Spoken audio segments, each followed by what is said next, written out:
संतमत ज्ञान भंडार। यह चैनल पूज्यपाद स्वामी आशुतोष गुरु स्नेही जी महाराज का है, जो महर्षि संत सेवी परम महाराज के परम शिष्य रहे हुए हैं। यह चैनल को आप लोग सब्सक्राइब करें, पूरा वीडियो देखें, तब समझ में आएगा मनुष्य शरीर किस लिए मिला है, किसके लिए मिला है, क्यों मिला है, मनुष्य शरीर की उपादेयता क्या है, इसका लाभ क्या है।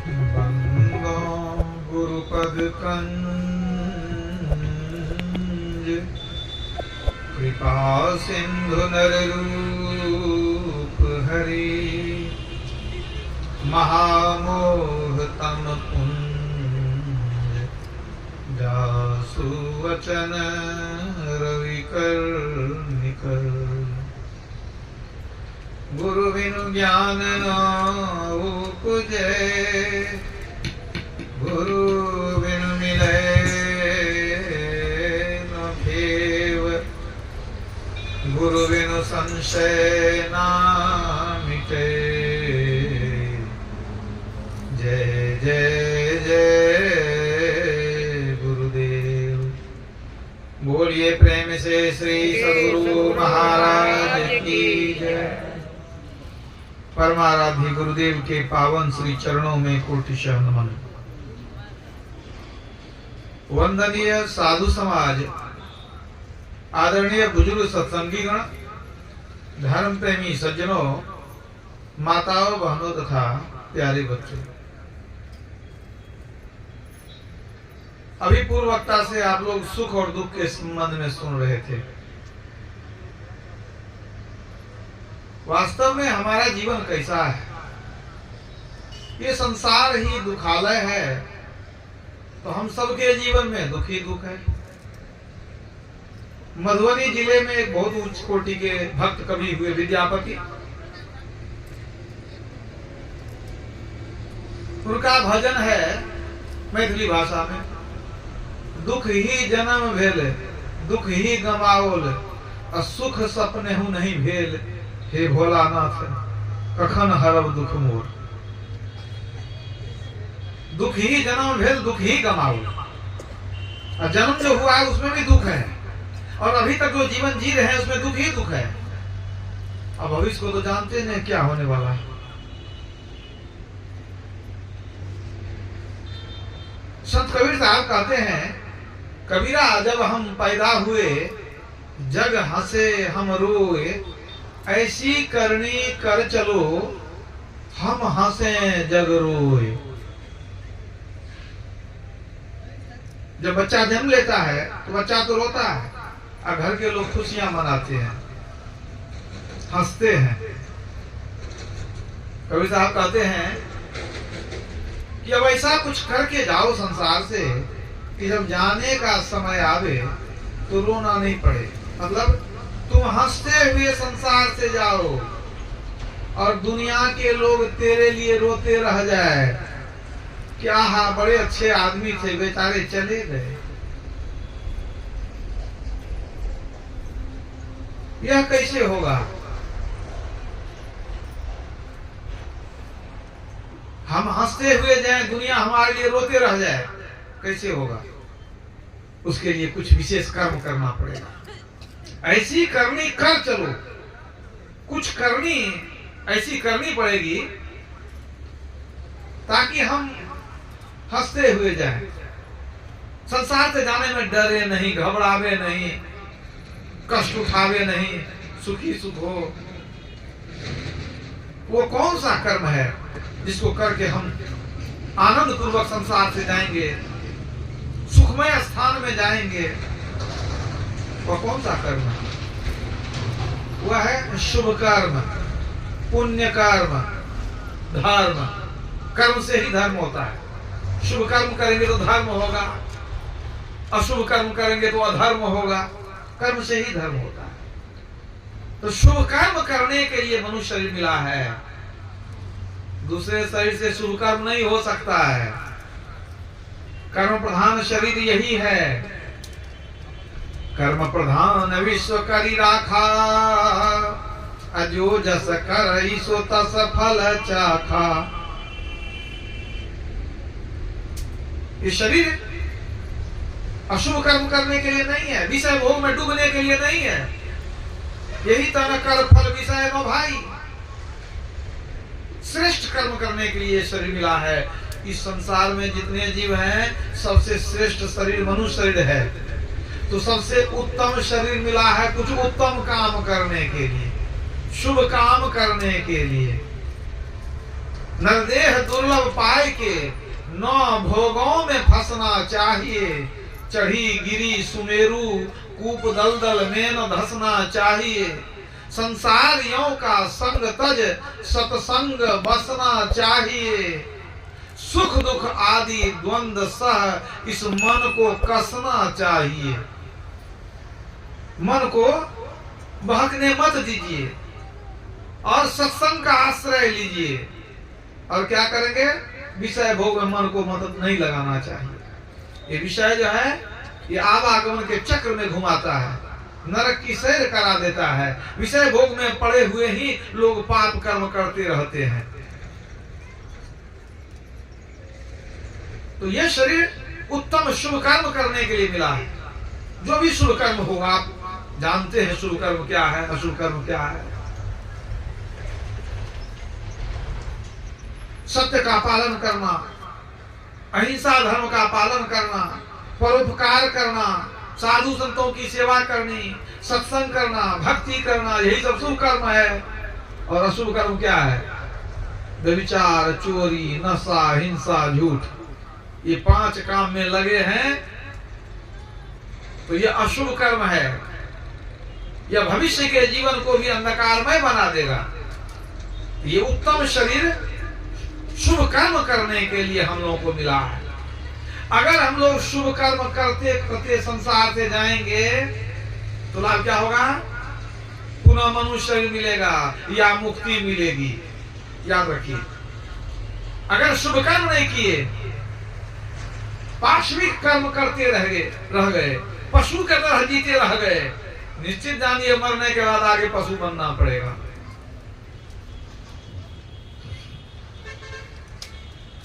एक सुंदर लघु कथा सुनाता हूं। एक मदारी था, उसके पास एक बंदर और एक बकरी थी। वो दोनों को लेकर के घूमते रहता था, रस्सी में पकड़ के ले जाता था और वो तमाशा दिखलाता था। तमाशा दिखलावे तो लोग कुछ ना कुछ पैसा दे, उसी से उसकी रोजी रोटी चलती थी। बेचारा गरीब आदमी था। लेकिन एक दिन कहीं से तमाशा दिखला करके आ रहा था, संग में बकरी और बंदर दोनों ही थे संग में। जंगल का रास्ता था, चलते चलते थक गया, सोचा कि कहीं कुछ पानी मिल जाता पीने के लिए अच्छा था। ये बकरी बंदर को ही पानी पिला देते तो ठीक था। अब जंगल में कहाँ कुछ मिले। अचानक देखा कि एक बाबा जी की कुटिया है, तो चला गया वहाँ। कहा बाबा हम लोग को बड़ी प्यास लगी है, कोई पानी की व्यवस्था होगी, कुछ बता दीजिए। उन्होंने कहा जाओ कुटिया के थोड़ा पीछे में, और वहां पर जो है ना पानी का सोता है, पहाड़ में पानी का सोता है, वहां से पानी अपना पी लेना। ये मदारी गया, अपने भी पानी पिया, बकरी बंदर को भी पानी पिला के वहां से लाया। अब सोचा कि कुछ देर आराम कर लेते हैं, बहुत चल के आए हैं, कुटिया बढ़िया जगह पर है, शांत है, यहीं पर वो अपना गमछा बिछा करके लेट गया, बकरी बंदर को बांध दिया। महात्मा जी को तब तक छुट्टी हो गई अपने काम से। पूछते हैं कि भैया तू क्या करता है? कहता है क्या जो हम मदारी है। कहा मदारी मतलब क्या होता है? ये बकरी बंदर लेके कहाँ घूमता है? कहा बाबा आप नहीं जानते हैं? कहा हमको क्या मालूम, ये क्या करता है तू बकरी बंदर से? कहा बाबा ये जो है बकरी बंदर, इससे हम तमाशा दिखलाते हैं, कुछ खेल दिखलाते हैं। ये खेल देख करके लोग हमको कुछ पैसा देता है, तो उसी से रोजी रोटी हमारी चलती है। बाबा बड़ा खुश हुए, कहते हैं कि बकरी बंदर भी तमाशा दिखलाता है? कहाँ दिखलाता है? कहा देखो हम तो जीवन में कभी नहीं देखे न सुने, हम तो कभी से जंगले में रहते हैं, हमको क्या मालूम। तो एक काम करो ना, सुन के तो बड़ा अच्छा लगा, थोड़ा हमको भी दिखा दो ना, कुछ तमाशा हमको भी दिखा दो। मदारी सोचता है कहीं समाज में जब हम तमाशा दिखलाते हैं तो सब आदमी आता है तो कुछ देता है तो कुछ फायदा होता है। ये बाबा जी अपने जंगल में रहने वाला है, न खाने का ठिकाना है, न पहनने का ठिकाना है, तो देगा तो कुछ नहीं हमको। मन में सोचा था देगा तो कुछ नहीं, कहता है तमाशा हमको दिखा दो। तो ये तो हो गया फ्री फोकट में तमाशा दिखाना।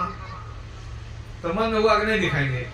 फिर सोचा कि कहीं बाबाजी है, कहीं कुछ शराब वराब दे दे, या कहीं बकरी बंदर मर जाए, कुछ हो जाए तब क्या होगा। ये भी परेशानी की बात है। अब करें क्या, दुविधा में पड़ गया। तो सोचता है कि जब बाबाजी कहते हैं कि कभी हम देखे ही नहीं है, तो थोड़ा सा कुछ दिखा देते हैं, कह देंगे कि अब हमको नहीं कुछ मालूम है, इतना ही मालूम है। उनको क्या मालूम, कुछ दिखा देते हैं, अपना जान छूट जाएगी, हम अपना बकरी बंदर लेके चल देंगे। तो सोच के कहता अच्छा बाबा बैठिए हम दिखाते हैं। वो रस्सी निकाला, झोला में था रस्सी, लाठी क्या क्या सब था उसके। वो रस्सी को यहाँ से वहां टांग दिया, अब बकरे को चढ़ा दिया। अब बकरा रस्सी पर चल के आवे। बाबा देख के बड़ा खुशी हुए। और क्या दिखाता है। अब बंदर को लाठी दिया, नाव लाठी ले लिया, बंदर नाचना शुरू किया। बाबा भी खुशी से हंसने लगे, वाह कितना सुंदर बंदर नाच करता है। बाबा ने कहा कि हो गया, तो नाच के दिखा दिया। बाबा ने कहा और कुछ दिखा दो। कहा नहीं बाबा हमको कुछ नहीं मालूम है, इतना ही मालूम है, यही बहुत है, इससे बेसी नहीं मालूम हमको। अच्छा ठीक है। ये तो पहले संतोष कर लिया था बाबा जी कुछ देगा नहीं, है कि नहीं, अपने फक्कड़ बाबा है। तब अपना झोला रस्सी सब समेट के वो समेटने लग गया। अब चलते हैं। जब समेट लिया, जाने को हुआ, तो बाबा कहते हैं कि क्या हो गया जी। कहा नहीं, जब बाबा जाते हैं यहाँ कहाँ रहेंगे, हमारा गुजारा है यहाँ पर, हम तो चले। कहा तुम तमाशा दिखाया, हम भी दिखा देते हैं कुछ। अभी सोचने लगा बाबा भी तमाशा दिखाएंगे कुछ, कि खुश हो गया। सोचा कि कहीं बाबा भी कुछ सिखा देंगे, कुछ नई बात सीख लेंगे, तो और हमको रोजी रोटी कमाने में फायदा हो जाएगा। कहीं कुछ मालूम हो इनको कोई तमाशा। कहा बाबा आप तमाशा दिखाइएगा। कहाँ दिखाएंगे हम। कहा दिखा दीजिए। कहा बकरी बंदर को बगल में रखो, छोड़ दो उसको, अब तुम आसन लगा के बैठो। बैठा दिया और बोले कि देखो तुम आंख बंद कर लो। आसन लगा के बैठा दिए, बोले आंख बंद करो, और जब हम कहेंगे खोलने के लिए तब आंख खोलना, पहले आंख नहीं खोलना। कहा ठीक है बाबा। आंख बंद करके बैठा है। बाबा क्या किए, उसके माथा पर हाथ दिए, कुछ देर हाथ दे करके रखे, और उसके बाद हाथ हटा लिए। कहते अब आंख खोलो। अब जैसे ही आंख खोला तो देखता है इधर न बकरी है, न उधर बंदर है, न झोला है, न लाठी है, सब गए। कहा बाबा ये तो सुनते थे आंख बंद डब्बा गए, तो सब कुछ गायब हो गया। ये क्या कर दिए बाबा, हमारा रोजी रोटी सब खत्म। ये क्या कर दिए बाबा। कहे आंख बंद करने की, सब कहाँ लेके चले गए आप। अब वो घबरा गया, रोने को हो गया कि बाबा हमारा बकरी बंदर दे दीजिए। बाबा डांटे है जो कितना हल्ला करता है, बकरी बंदर करता है। तू अपना देह को देखो, तू कैसा हो गया है। बकरी बंदर तो देखता, अपने तरफ भी देखो। तो वो अपने तरफ देखा तो देख करके दंग रह गया। बाप, राजसी पोशाक, राजा वाला पोशाक, गले में एकदम सोने और मोती का हार, देख करके तो आश्चर्य में पड़ गया। माथा भारी लगा, छू के देखता है तो सोने का मुकुट। अब तो गदगद हो गया। बकरी बंदर बाबा लिए सो लिए, देखते हैं कि पूरा राजा बना दिए हमको, सोना से दिए एकदम पूरा हमको भर दिए, राजा वाला पोशाक पहना दिए। बड़ा गदगद हुआ मन ही मन, कहने बाबा बहुत बड़ा तमाशा दिखाते हैं, बहुत कृपा कर दी हम पर। इतने में इतना ही नहीं हुआ, कहा बाबा हो गया, कहने अभी और बाकी है देखो। इतने में बहुत बड़ा जुलूस आ रहा था उधर से, और जुलूस में बहुत लोग झंडा वगैरह लेकर के आ रहे थे। सिपाही लोग, पालकी, हाथी घोड़ा, और सब नारा लगा रहे थे, महाराज की जय हो, महाराज की जय हो, महाराज की जय हो। और सब जुलूस आके रुक गया काम बाबा जी के कुटिया पर। और वहां से मंत्री उतरा और भी सेनापति वगैरह उतरा, और आ करके राजा को प्रणाम किया। कहा महाराज आप यहाँ बैठे हैं, राज सिंहासन खाली है, बाबा के पास आके बैठे हैं। अरे महाराज चलिए ना, वहां सिंहासन खाली है, वहां राजपाट चलाइएगा कि यहीं बैठिएगा। अभी सोचने लगा क्या हम ठीक में राजा बन गए हैं। इसको मन में होने लग गया कि बात कहता है वही इतना जुलूस लेके आया है, और कहता है कि सिंहासन खाली है, तो कहीं राजा तो नहीं बन गए हम। तो चला गया महात्मा जी के पास। कहता महाराज ये क्या है। कहा है कि चलने के लिए, राजा बनने के लिए। पूछा नजदीक में जाकर के, इशारा कर दिया महात्मा जी, जाओ लॉटरी लग गई तेरी, जाओ राजा बन जाओ, जाओ तेरा भाग्य खुल गया। अब वो प्रणाम किया, जब प्रणाम किया महाराजा की कृपा से राजा बना, प्रणाम किया तो महात्मा जी कहते सुनो, ईमानदारी पूर्वक धर्मनिष्ठ होकर के राजकाज चलाना, कान में कह दिए, आशीर्वाद लेके चल दिया और सब उनको बैठा के पालकी पर चढ़ाया और लेकर के महाराज की जय हो, महाराज की जय हो, उसको सब एकदम जुलूस लेकर के गया, एकदम सिंहासन पर बैठाया। अब जो है अब तो राजा बन गया, वो राजा बन गया तो सब चाबी खजाना सब उसी के पास। अब देखिए सब दिन गरीबी में जीवन बीता था, गुदरी पहनता था, बकरी बंदर नचाता था। और जो राजा बन गया तो अब तो उसका मन सातवें आसमान में उड़ने लग गया। अब रोज खजाना देखने जाए, कितना रुपया पैसा है, कितना सोना चांदी है, खूब लोभ होने लग गया। रोज गिनती करे कितना पैसा है, मंत्री को बुलावे, सेनापति को, कैसे और बढ़ोतरी होगी, कैसे उन्नति होगी। उसके मन में होने लगा कि इतना बड़ा राज्य हमको मिल गया है, लेकिन हमको और बड़ा राजा बनना पड़ेगा। मंत्री को बुलाया, सेनापति को बुलाया कि अगल बगल में किसका किसका राज है सो बताओ। तो गिन के बताया, ये बगल पड़ोसी राजा है, ये पड़ोसी राजा है। कहा वो राजा क्यों राजा है, उसका राज हमारे हमको मिलना चाहिए, उसको जीत सकते हैं कि नहीं। सेनापति को कहा, मंत्री को कहा, मंत्री ने कहा हम जीत सकते हैं। कहा सेना सजाओ, अब हम छोटा मोटा राजा नहीं रहेंगे, अब हम चक्रवर्ती सम्राट बनेंगे। और दूसरे राजा पर चढ़ाई किया, युद्ध हुआ, मार काट, कितना खून बहाया, लूटपाट किया, तब दूसरे राज्य को मिलाया, फिर भी पेट नहीं भरा। जिमी प्रति लाभ लोभ अधिकारी, लाभ होता है तो लोभ बढ़ते चले जाता है। एक राजा को जीता, दो राजा को जीता, कितना मार काट किया, कितना खून बहाया, ठिकाना नहीं। अब तो ये गलत रास्ता पर चल दिया, मतलब कि जो होना चाहिए धर्म का मार्ग उसको छोड़ चुका था वो, परोपकार की भावना नहीं। अब प्रजा पर टैक्स लगा दिया, खूब पैसा आवे, जुर्माना बढ़ा दिया, टैक्स बढ़ा दिया। अब जनता त्राहिमाम सब कष्ट में है, धन बटोर करके खजाना को बढ़ा रहा है, चक्रवर्ती सम्राट बनेंगे। तो बहुत राजा को जीत लिया, कई राजा को जीत लिया, लेकिन इससे सब परेशान रहने लगे थे।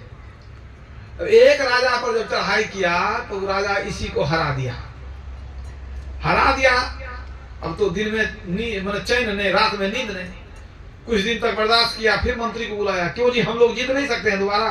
कहाँ महाराज, दोबारा कोशिश करेंगे। फिर सेना सजाया, गोला बारूद जमा किया, अब बहुत गोला बारूद बरसाया, भयंकर युद्ध हुआ, कितने लोग मरे, कितना खून बहाया, लेकिन फिर से हार गया। वो राजा और मजबूत था, दोबारा हरा दिया। अब तो बड़ी बेइज्जती होने लगी कि इतने राजा को हरा दिए, चक्रवर्ती सम्राट कैसे बनेंगे। जब इस राजा को नहीं हराएंगे तब अब तो हमारी बड़ी बेइज्जती हो गई। तीसरी बार खूब सेना सजाया, खूब युद्ध हुआ, तीसरी बार भी वो हार गया। जब हार गया तो बहुत संपत्ति की बर्बादी हुई, बहुत सिपाही मारे गए, कितने रथ बेकार, कितने घोड़े मर गए, कितने हाथी मर गए, बहुत क्षति हुई। अब राजा बड़ा दुखी रहने लगा, बहुत परेशान रहने लगा। अब उसको एकदम मन उदास, बहुत दुखी रहता था, सोचने लगा क्या करें क्या नहीं। और किसी से सलाह ले तो कोई भी अच्छा सलाह नहीं दे। इसको हिम्मत नहीं पटे कि अब चौथी बार हम युद्ध करें। बहुत तगड़ा झटका लगा इसको, बड़ी क्षति हुई जान माल की, धन की, लेकिन चैन नहीं मिल रहा था। सोच रहा था किसी तरह उसको हरा करके ही दम लेंगे। सोचते सोचते एक दिन लेटा हुआ था, नींद नहीं आ रही थी, इसी दुख में बहुत सोचा। अचानक मन में याद आ गई कि जंगल वाले बाबा की अगर कृपा हो जाए तो जरूर उसको हम हरा देंगे। जब इतना चमत्कार कर सकते हैं कि हमको राजा बना सकते हैं, तो उस राजा को हरा क्यों नहीं सकते हैं। सोच लिया चलेंगे, महात्मा जी को निवेदन करेंगे, महाराज एक काम कर दीजिए, इतना बड़ा काम कर ही दिए, एक काम और कर दीजिए, कोई जड़ी बूटी दे दीजिए, उसको हरा देंगे किसी तरह। पहले कहा रथ निकालो, सेना सजाया, रथ निकालो। फिर अचानक मन में हुआ इतने लोग को ले जाएंगे वहां, और कहीं बाबा भेद खोल दिए तब क्या होगा। तब तो ये ईमानदारी है, इसका बकरी बंदर यही है, कुछ ऐसा भेद खोल दे तब तो गए काम से, चुपचाप जाना पड़ेगा, नहीं तो किसी को पता चल जाता घर का भेदी लंका डा कोई ठिकाना नहीं। कह जाए कोई नहीं जाएगा, हम अकेले जाएंगे। कहा महाराज आप बहुत बड़ी राजा है, अकेले कैसे जाइएगा? कहते नहीं हम अकेले जाएंगे, हम किसी को सामने लेकर नहीं जाएंगे। अपने घोड़ा पर चढ़ा, कितने वर्ष बीत गए थे, कई वर्ष के बाद 5 वर्ष 10 वर्ष बीत गया होगा। वो लौट करके महात्मा जी कुटिया पर आया, आवाज दिया महाराज जी निकले तो जाके प्रणाम किया। कहता महाराज हमको पहचाने? कहा हम तुमको भूले कब हैं, सो बताओ। तू कहता पहचाने कि नहीं पहचाने?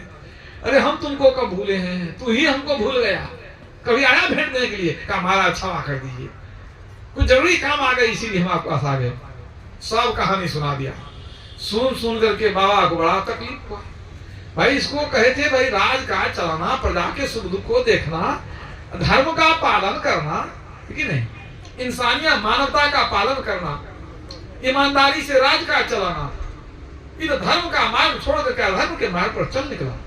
मन तो बड़ा दुखी हो गया, लेकिन पैर में गिर गया। महाराज ये कृपा कर दीजिए, कुछ ऐसी ऐसी बात है, 3 बार हरा दिया, बड़ी भारी बेइज्जती हुई है, अब हमको मुंह दिखाने लायक हम नहीं रहे हैं किसी के। एक कोई कृपा कर दीजिए कि हमारा भविष्य अच्छा हो जाए। कहा अच्छा तेरा भविष्य अच्छा हो जाएगा, बैठ जाओ बैठ जाओ बैठ जाओ, पलथी मार के आंख वगैरह बंद करो। बड़ा खुश हुआ कि अब जो है आंख बंद करेंगे, अब फिर कुछ चमत्कार करेंगे। मुकुट वगैरह उतार दिया। बाबा जी माथा पर हाथ दिए, कुछ देर हाथ दे के रखे, उसके बाद हाथ हटा लिए। कहते अब आंख खोलो। अब जैसे आंख खोला तो समझिए बिजली का जबरदस्त झटका उसको लगा। कैसे झटका लगा? जैसे आंख खोला देखता है इधर बकरी बैठी है, इधर बंदर आगे में झोला रखा हुआ है। और जब अपना कपड़ा देखा तो देखता वही बुदरी जो दिन बांध के आए थे वही पहने हुए हैं। अब तो बेचारा घबरा गया। कहा महाराज ये क्या कर दिए, महाराज ये क्या कर दिए, इतनी जल्दी कैसे हमको मदारी बना दिए, बाबा ये क्या कर दिया। अब जब घबराने लगा, रोने लगा, महात्मा जी फिर डांटे, चुप हो जा, बहुत अल्लाह करता है तू, याद करो दिन को कहते था तमाशा दिखा दो थोड़ा सा है। तो मनी मन क्या सोचता था, बाबा को कुछ देगा नहीं, थोड़ा सा तमाशा दिखा दिया, कह दिया हो गया, अब हमको कुछ नहीं आता है। तुम बोला था है? अरे तू देखो कि तुम कितना तमाशा दिखाया था और उसके बदला में हम कितना दिखाए, हम कम तमाशा दिखाए तुमको है? तू सोचो तो इतना तमाशा तुमको दिखला दिया, अब क्या चाहता है? तू क्षणभर तमाशा दिखाया, तुमको कई साल के लिए हम राजा बना दिए, अब क्या चाहिए? अब पैर पकड़ के रोने लगा, महाराज कुछ दिन और रहने देते हमको, महाराज कुछ दिन और रहने देते, कुछ लेके नहीं आए, हम जानते कि हमको मदारी बनना पड़ेगा, कुछ लेके ना आते, कुछ नहीं बचा मेरे पास, देखिए वही गुजरी है, कुछ है? रोने लगा पैर पकड़ के। महात्मा जी ने कहा देखो जिस दिन तुमको हम राजा बनाए थे ना, तुमको जीवन भर के लिए राजा बनाए थे हम, सब दिन के लिए, लेकिन तुम्हारा कर्म बड़ा बुरा हो गया। तुमको समझाए थे हम ईमानदारी से राज करना, प्रजा पालन करना, धर्म का अनुसरण करना, धर्मो रक्षति रक्षिता, धर्मो एव हतो हंति धर्मो रक्षति रक्षिता। जो धर्म की रक्षा करता है, धर्म का पालन करता है, धर्म उसकी भी रक्षा करता है, और जो धर्म को नाश करता है, धर्म उसको नाश कर देता है। तुमने धर्म का पालन नहीं किया, मैंने तुमको राजा बनाया था, एक साधु ने तुमको राजा बना दिया, लेकिन तू सब उल्टा काम करना शुरू कर दिया, सब शुभ काम को छोड़कर अशुभ काम करना शुरू किया। कितना खून बहाया, कितना लूटपाट किया, कितने माता का गोद उजाड़ दिया, कितने के मांग का सिंदूर तुम पोष लिया, क्या क्या नहीं को कर्म किया। प्रजा त्राहिमाम करने लगी, तुमने कर बढ़ा दिया। कहा बाबा आपको सब मालूम है? कहा हाँ सब मालूम, यहीं बैठे देख रहे थे हम, सब मालूम है हमको। तू बहुत अपकर्म किया है, पाप कर्म किया है, अब तू कभी राजा नहीं बन सकता है। उठाओ अपना झोला, लो अपना बकरी बंदर, भागो यहाँ से। डांट करके भगाए। बेचारे रोते हुए फिर से बकरी बंदर को लिया, झोला लिया, रोते हुए चला गया। पुनर्मुसको भव, फिर से वही मदारी बन गया, भिखारी बन गया। कहानी यही समाप्त हो गई। ये कहानी में क्या बताया गया? अगर वो धर्म के मार्ग पर चलता, शुभ कर्म करते रहता, ईमानदारी से काम करता, वो जीवन भर के लिए राजा बना रहता है। समझ रहे कि नहीं? हम लोग को भी परमात्मा ने सुंदर मनुष्य शरीर दिया है, राजा बना के भेजा है। लेकिन अगर इस शरीर को पा करके अगर पाप कर्म में लगे रह गए, क्या होगा? आगे ये मनुष्य शरीर मिलने वाला नहीं है, याद रखिए। फिर से 84 लाख योनि में जाएंगे, पशु पक्षी के जोनी में जाएंगे, जीवन भर रोते रहेंगे, रोते रहेंगे। नर शरीर धरी जे पर पीरा, करहि ते सहहि महाभव भीरा। मनुष्य पाकर दूसरे को दुख देते हैं, भवसागर में डूबेंगे, आवागमन के चक्र में घूमते रहेंगे। याद रखिए, करहि मोह बस नर अघनाना, स्वार्थ रत परलोक नसाना। अज्ञानता के बसभूत होकर स्वार्थ में पड़ करके अनेक तरह का पाप करते रहते हैं। दूसरा जी कहते हैं स्वार्थ रथ परलोक नसाना, अपना परलोक बिगाड़ लेते हैं। स्वार्थ में पड़ करके, मोह अज्ञानता में पड़ करके पाप में लगे रहते हैं, अपना परलोक बिगाड़ लेते हैं। परलोक बिगाड़ने का क्या मतलब हुआ? आए थे हरिभजन को, निकले थे हरिभजन को, ओटन लगे कपास। ये मनुष्य शरीर मिला ईश्वर की भक्ति करके मोक्ष पाने के लिए, चले जाते हैं नरक की सैर करने के लिए। ये दुर्लभ मनुष्य शरीर मिला है, उत्तम शरीर मिला है शुभ कर्म करने के लिए, ईश्वर का भजन करने के लिए। लेकिन इस काम को छोड़कर दुनिया के प्रपंच में, झूठ साँच में दिन रात लगे रहते हैं। ईर्ष्या, द्वेष, कलह, निंदा, ठगी, धोखा, इसी काम में दिन रात लगे रहते हैं। तो लगे हुए हैं, लेकिन याद कीजिए सब दिन यहाँ रहना नहीं है। और जब यहाँ से निकलेंगे तो फिर हिसाब किताब होगा। पूछे धर्मराज जब भाई, अब बचन मुख नाही कही आई, पलटू उदास लखी रोया, सुघड़तन पाए के खोया। अंत बहुत रोएंगे जब हिसाब किताब मांगा जाएगा कि मनुष्य शरीर दे करके भेजे थे, क्या क्या शुभ काम किया सो बताओ, क्या क्या किया। उस समय बस बोलने के लिए कुछ नहीं रहेगा, कुछ करेंगे तब न बताएंगे। तो याद रखिए, शुभ काम कीजिए या अशुभ, जाना एक दिन निश्चित है, जाना तो निश्चित है। अगर शुभ काम करके जाएंगे तो हंसते हुए जाएंगे, सुखमय स्थान में जाएंगे। पाप करके जाएंगे तो रोते हुए जाएंगे और दुखमय स्थान में जाएंगे। याद रखिए, ये मनुष्य शरीर मिला है, एक दिन नष्ट होगा। दुर्लभो मानुषो देहो देहिनां क्षण भंगुरः। भागवत में कहा गया कि ये शरीर दुर्लभ है, लेकिन क्षण भंगुर है, कब नष्ट हो जाए ठिकाना नहीं है। भगवान श्री कृष्ण ने गीता में कहा, जातस्य ही ध्रुवो मृत्यु, जन्म लेने वाले की मृत्यु अवश्य होती है। जाना तो निश्चित है, कब जाएंगे ठिकाना नहीं है। कभी भी बुलाहट आ जाए, हो सकता है रात में सोए हुए हैं, बुलाहट आ जाए, चलो अब तेरा काम खत्म। हो सकता है कहीं जा रहे हैं यात्रा में, रास्ता में ही कुछ हो जाए, वही एक्सीडेंट हो जाए, कुछ हो जाए, काम खत्म हो गया, है कि नहीं। वो मौत का दिन आएगा, तुझे याद हो कि नहीं याद हो, हम लोग तो याद रखते भी नहीं। कोई मरने की बात कहते हैं तो दूसरे आदमी कहते हैं नहीं शुभ शुभ बोलिए, क्या मरने की बात बोलते हैं। जैसे शुभ शुभ बोलेंगे तो मरेंगे कभी नहीं है। मरने की बात बोलने से लोग मर जाते हैं, ऐसा है नहीं ना है। तो हम लोग मरने की बात नहीं बोलते हैं, असंत लोग मरने की ही बात बोलते हैं। कहते जाना है, पहले याद रखेगा तब तैयारी करेगा। दो बातों को याद रख, जो चाहे कल्याण, नारायण एक मौत को, दूजे श्री भगवान। एक मौत को याद रखो, एक भगवान को याद रखो। तो हम लोग याद रखें कि नहीं रखें मौत को, लेकिन मौत को मालूम है कि कब आना है हमारे दरवाजे पर। उसके पास लिस्ट बना हुआ है कि किसके यहाँ कब जाना है। ओ घड़ी मिनट का भी उसमें और फेर होने वाला नहीं है। और जब बुलाने आ जाएगा तो कितना भी माथा पटकिएगा, कुछ घूस दे देंगे, विदा कर देंगे, वो जाने वाला नहीं है।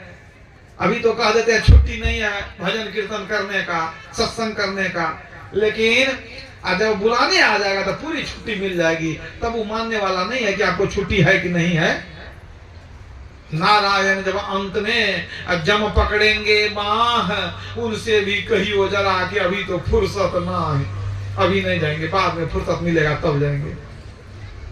तो वो मौत का दिन आएगा, तुझे याद हो कि नहीं याद हो। हम लोग को याद हो कि नहीं, सोचते नहीं अभी जवान है, अभी क्या अरे 95-100 वर्ष का बूढ़ा जिंदा है, हमारा तो अभी 75 वर्ष हुआ, लोग सोचते हैं मन में। तो वो मौत का दिन आएगा, तुझे याद हो कि नहीं याद हो? आए थे भक्ति करने के लिए, लेकिन हुआ क्या? दुनिया में दिल को मिला दिया, हरि के भजन को भुला दिया, मानुष जन्म को रुला दिया।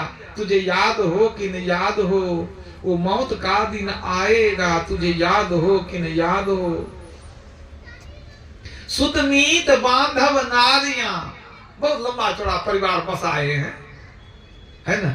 तो सुतमीत बांधव नारियां, धनमाल महल अटारियां, 2-4 मंजिल मकान भी है, धनमाल महल अटारियां, तेरी छूट जाएगी सारियां। तुझे याद हो कि नहीं याद हो?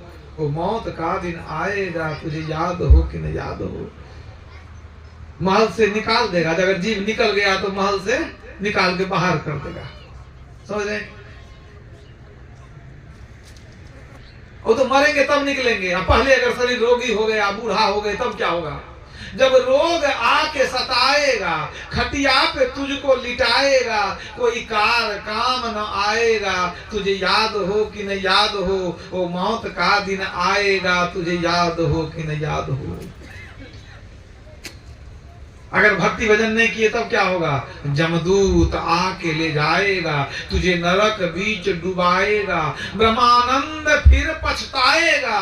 तुझे याद हो कि नहीं याद हो? लेकिन अब पछताए हो तो क्या, जब चिड़िया चुग गई खेत, आछे दिन पाछे गए, हरि से किया न हेत।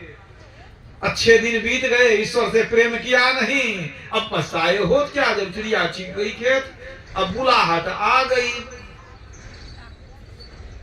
कुछ काम में, कुछ भोग में, कुछ नींद में खोया, आया समय जब मौत का तो सोच कर रोया। अब रोते रहो, मरते समय लोग क्यों रोता है, क्यों घबराता है, क्यों डरा हुआ रहता है?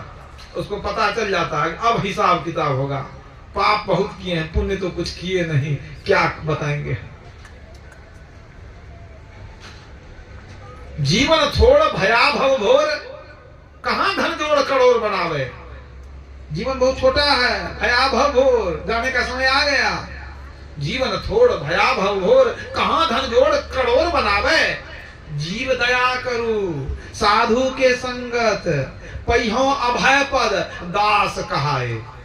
साधु की संगति करो, जीव पर दया करो, तब अभय पद में जाओगे, परमात्मा का दास कहलाओगे। जीव दया करू साधु के संगत, पहियों अभय पद दास कहाए। जासन कर्म छिपावत हो, छिपा करके पाप कर्म करते हैं। तो जासन कर्म छिपावत हो, सो तो देखत है घट में घर छाए। वो परमात्मा तेरे अंदर में घर बना कर आता है, क्या छिपाओगे? छिपाओगे तुम। दासन कर्म छिपावत हो, सो तो देखत है घट में घर छाए। बेगी गहो घरनी सरनी, न तो आवत काल कमान चढ़ाए।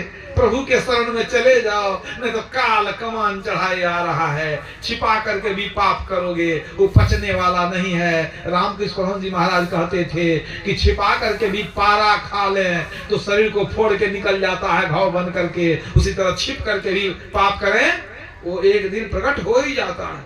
वो देखने वाला प्रभु देख रहा है।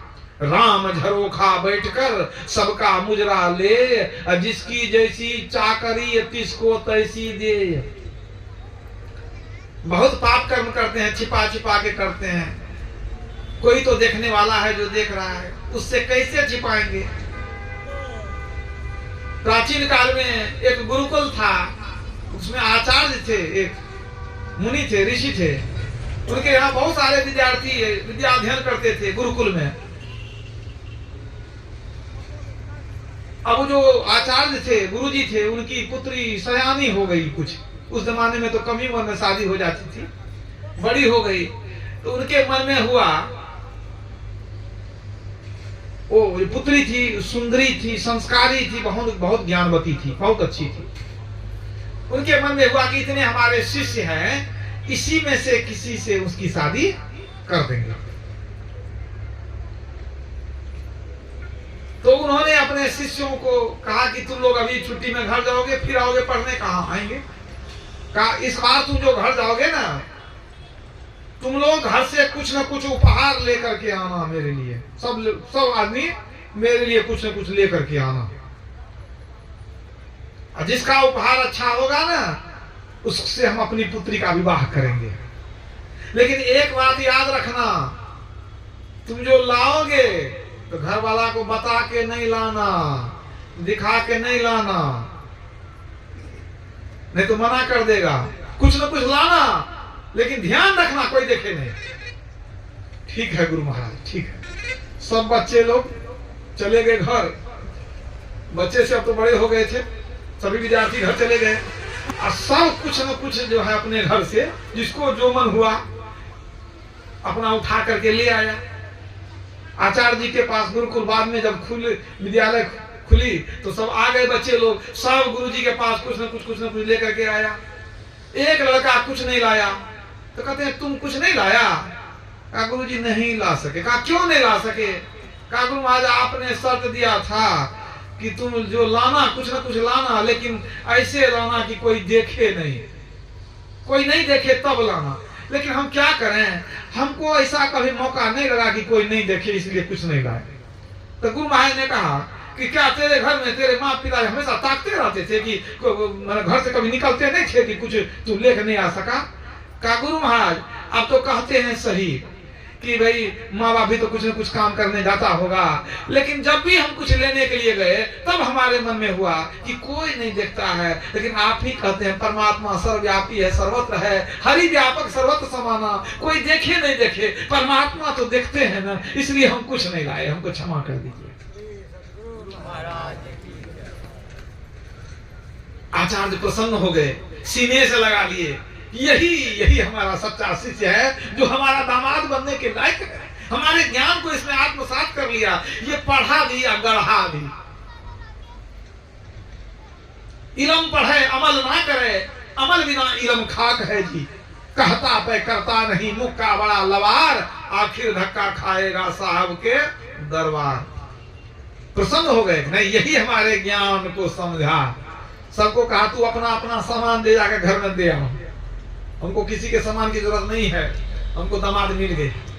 और वो जो लड़का था सत्यवादी, गुरु के ज्ञान को अपनाने वाला, हृदयंगम करने वाला, उसी से विवाह कर दिए गुरु महाराज अपने पुत्री का। मतलब परमात्मा सर्वत्र है, हमारे एक एक कर्म का लेखा जोखा वो रखते हैं, जो हम करते हैं वही पाते हैं। कर्मण्येवाधिकारस्ते मा फलेषु कदाचन, भगवान श्री कृष्ण कहते हैं कर्म करने के लिए तुम स्वतंत्र हो, लेकिन फल मैं दूंगा। जैसा कर्म करके यहां से जाओगे उसी का फल मैं तुमको दूंगा। तो ये शरीर किस लिए मिला है? विषय भोग के लिए नहीं। यही तन कर फल विषय न भाई, तब किस लिए मिला है? इसी शरीर से भक्ति हो सकती है, याद रखिएगा। ये शरीर क्या है? विषय भोग के लिए नहीं है, ईश्वर की भक्ति करने के लिए सुंदर शरीर मिला है। यह तन दुर्लभ तुमने पाया, कोटि जन्म भटका जब खाया। अब या को वृथा मत हो, चेतो छिन छिन भक्ति कमाओ। राज स्वामी साहब कहते हैं इस शरीर को बर्बाद नहीं करना, बहुत भटकने पर मिला है, बहुत भटकने पर यह शरीर मिला है, इसको बर्बाद मत करना। गुरु अर्जुन देव जी महाराज कहते हैं भई प्राप्ति मनुखा देहुरिया, गोविंद मिलन की इह तेरी बेरिया। ईश्वर से मिलने का यही समय है। ये जो प्राप्ति हुई है मनुष्य शरीर, ईश्वर से मिलने के लिए, मुक्ति पाने के लिए। विषय भोग तो बहुत पहले कर चुके हैं, खाना पीना सोना बाल बच्चा पैदा करना तो पशु पक्षी भी करते हैं। ये शरीर क्यों मिला है? देह धरे कर यही फल भाई, भजिए राम सब काम बिहाई। नर तनु पाय विषय मन देही, पलटि सुधाते सठ विष लेई। इतना सुंदर मनुष्य शरीर पा करके विषय में मन लगाते हैं तो समझिए क्या करते हैं? वही है, हीरा को भेड़ के गला में बांधते हैं। सुन रहे थे, वही काम कर रहे हैं। अति दुर्लभ है तन मानुष को, यह पारस ज्ञान विचारिये जी। गुरु मंत्र दियो जो दया करके, सो श्वास में श्वास उचारिये जी। प्रभु प्रीति की ज्वाल प्रज्वाल करो और पाप के बीज को जारिए जी। दुख भंजन नाम निरंजन का कबहू मति भूल विसारिए जी। परमात्मा के नाम को भूलिए नहीं, वही साथ में जाएगा, वही असली संपत्ति है। तो ये शरीर जो मिला है भक्ति करने के लिए, भक्ति करके हमको फल क्या मिलेगा? हमको स्वर्ग नहीं जाना। भगवान राम ने कहा स्वर्ग स्वल्प अंतत बुधाई, हमको मुक्ति में जाना है। ऐसी भक्ति करेंगे कि मुक्ति में जाएंगे। भगवान राम ने कहा साधन धाम मोक्ष कर द्वारा, तो मोक्ष के द्वार में कैसे प्रवेश करेंगे? कविता ने क्या कहा? भक्ति निचेनी मुक्ति की, असंत चढ़े सब धाय, जिन जिन मन आलस किया तो जन्म जन्म पछताए। बिना भक्ति के मुक्ति नहीं मिलती है। वो खास तरह की भक्ति है। ये नहीं कि देखा देखी यहाँ चढ़ाओ वहां चढ़ाओ, फूल चढ़ाओ, पान चढ़ाओ, मिठाई चढ़ाओ, उससे नहीं काम चलेगा। वो अलग भक्ति है जिसको जानना पड़ेगा, सीखना पड़ेगा, गुरु के शरण में जाना पड़ेगा, तब उस भक्ति को जानेंगे। तो भक्ति निश्चय मुक्ति की। जिमी थल बिनु जल रही न सकाई, कोटि भांति को करे उपाई, तथा मोक्ष सुख सुनु खगराई, रही न सकई हरि भगति बिहाई। कुसुम जी कहते हैं गरुड़ जी, जैसे थल के बिना जल नहीं रहता, मिट्टी के बिना जल का अस्तित्व नहीं रहता। मिट्टी में नहीं खोद के पानी निकालते हैं, तो जैसे थल के बिना जल का अस्तित्व नहीं, इसी तरह भक्ति के बिना मुक्ति का अस्तित्व नहीं। मतलब भक्ति करने से ही मुक्ति मिलती है। लेकिन वो भक्ति जो गुरु बताएंगे, भक्ति भक्ति सब कोई कहे, भक्ति न जाने भेद, पूर्ण भक्ति तब मिले जब कृपा करें गुरुदेव। असली भक्ति तब मिलती है जब गुरुदेव की कृपा होती है।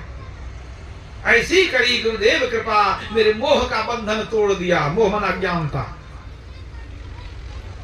जब तक नहीं जानते थे संसार में दौड़ते थे, जहां तहां पूजा पाठ करते फिरते थे।